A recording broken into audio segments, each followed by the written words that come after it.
Good morning, everybody. And thank you. Thank you for that welcome, and thank you for the invitation to come here today. I've had the privilege for the last 6 years of leading the only voice of opposition in the European Parliament.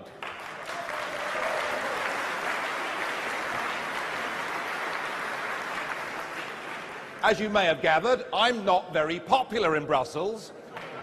They don't like what I have to say because they, in that parliament today in Brussels, represent an entire generation of European politicians. They've been English, they've been French, they've been German, and what they've done is they have betrayed our nations, they have betrayed our democracy, and they have sold us out to a new bureaucracy in Brussels, and we're going to fight back against them.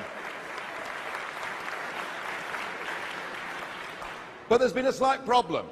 I've had colleagues from across the continent who are joining our great democratic struggle, but of course there's been nobody from Germany in the European Parliament standing up and fighting for democracy. And one of the reasons that I'm so pleased to be here this morning, is I see in this room, and I feel in this room, all the same things that we had when we founded the UK Independence Party 17 years ago. We started, like you, with a small number of people and a big meeting. We used to meet, often have a public meeting and 20 people would come, but we followed our crusade, we pushed our cause, and in 2009, in the European elections, we in UKIP came second across the entire United Kingdom, beating the government of the day, and I believe here that you have the potential to do exactly the same thing, and I wish you Godspeed.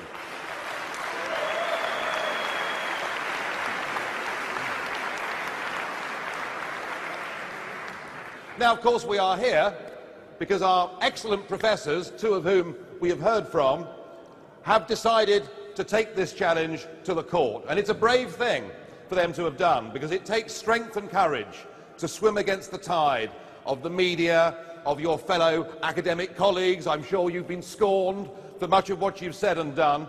But no, you are the visionary people. You are the ones standing up and fighting for democracy, and I'm delighted to be here today to support you. And of course, these empires of political union never, ever work. If you travel across northern Africa, you'll see in Egypt the ruins from great empires that have gone before, right across Europe, right across the world. We've seen the formation of political unions, we've seen the submission of individual peoples to an empire, and all through history we see that multinational empires and political unions simply don't work. They don't survive.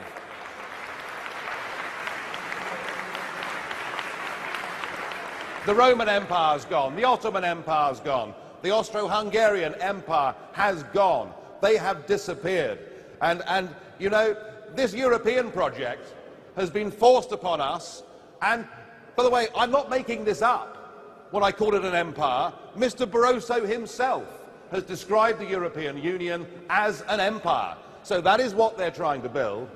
They tell us that this empire is a project for peace and prosperity. What they don't tell you is that this project is actually about an elite gaining more power for themselves. That's the truth behind this project today.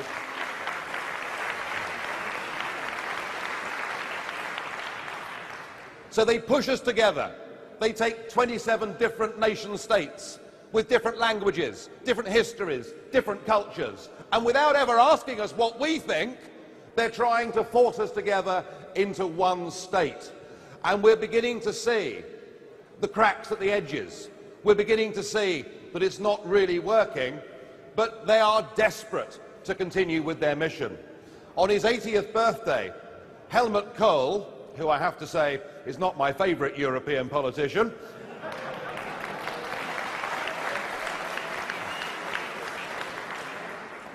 Helmut Kohl, when he could see that the euro was getting into trouble, said, "European unification is a question of war and peace. The euro is part of our guarantee of that peace." Well, ladies and gentlemen, I fundamentally disagree with that analysis.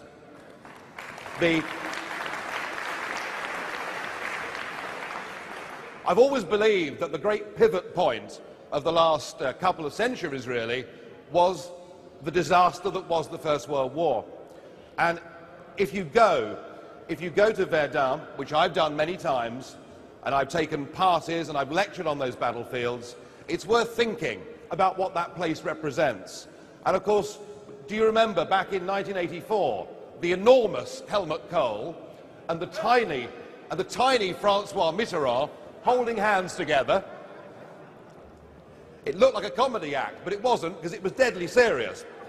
And they held hands together and they stood in front of that massive cemetery and that ossuary up at Douaumont, where those appalling battles had taken place, and they said, never again. They said that the EU was necessary to prevent war ever taking place on the continent. What, of course, they forgot, or perhaps misunderstood, is that mature democracies rarely, if ever, fight each other. So what they were using people's genuine desire for peace to push towards a political union and to push towards the destruction of our national democracies.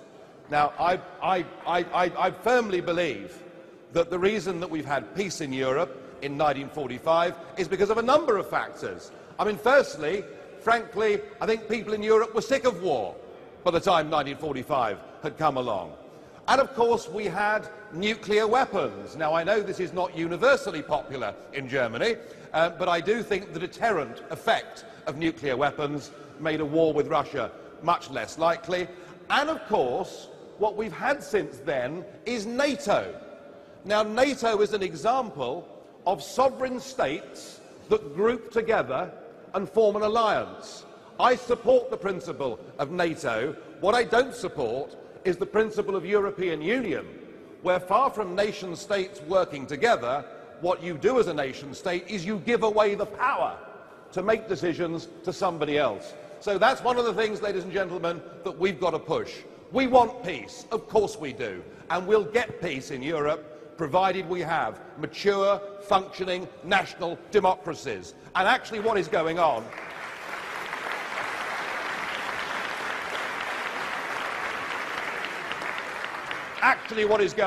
is very, very dangerous indeed. Because what is happening is we are being robbed of our identity. We are being robbed of our democracy. And if these movements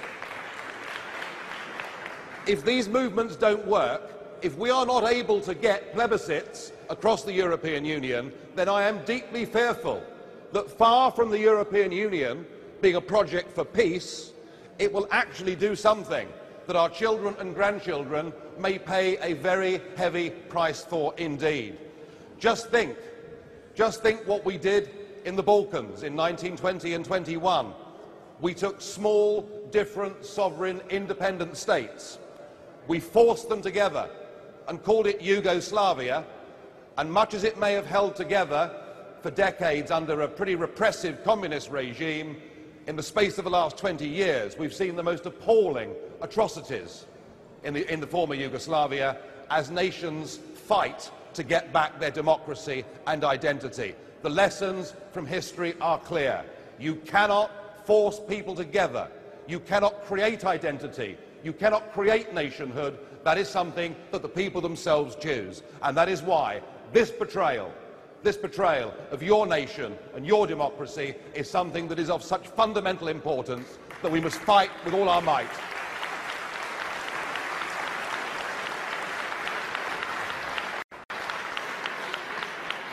And of course, in your country, it seems to me that the propagandists of the EU project have played heavily on German guilt about the war. And they've been able to do this because it's true. I mean, my wife is German. She's from Hamburg, and she was brought up to feel guilty. But quite why, age 44, she should be responsible for anything that happened in the past, I've no idea. But, that factor has been present. But, of course, it's changing, isn't it? A younger generation is coming through who have no knowledge, no contact with the events of the past whatsoever, and why on earth should they? I think Germany is getting over its war guilt, and I think Germany as a country is becoming quite popular and quite trendy again. When the World Cup football was on, my wife put a big German flag at the front of our house. I have to confess I put a big English flag on the front of the house as well. And I do want to have, I must emphasise, I do want to have good relations personally with Germany and the Germans, although I thought the English disallowed goal in the World Cup was an absolute disgrace, I have to say. And I haven't quite got over that. But no, I can see there's some hecklers at the back. I thought perhaps there might be. No, Germany's become popular again. Lena won the Eurovision Song Contest. We've got a German, Joseph Ratzinger, as the Pope. I think that somehow this guilt is over. But there is perhaps one legacy of the war that you are left with. And perhaps in a way it's the basis of the case that the professors are taking to the German Constitutional Court. In a sense, the EU deal that you've got is in a way Germany's own form of war reparations, because you are paying the most enormous bill to support this European Union. You were paying an enormous bill in good times, but now we're headed for bad times. You're facing an absolutely extraordinary prospect. However bad the crisis may have seemed back in May, when Greece was in trouble and the bailout fund was put together, I'm pretty confident in saying that you ain't seen nothing yet.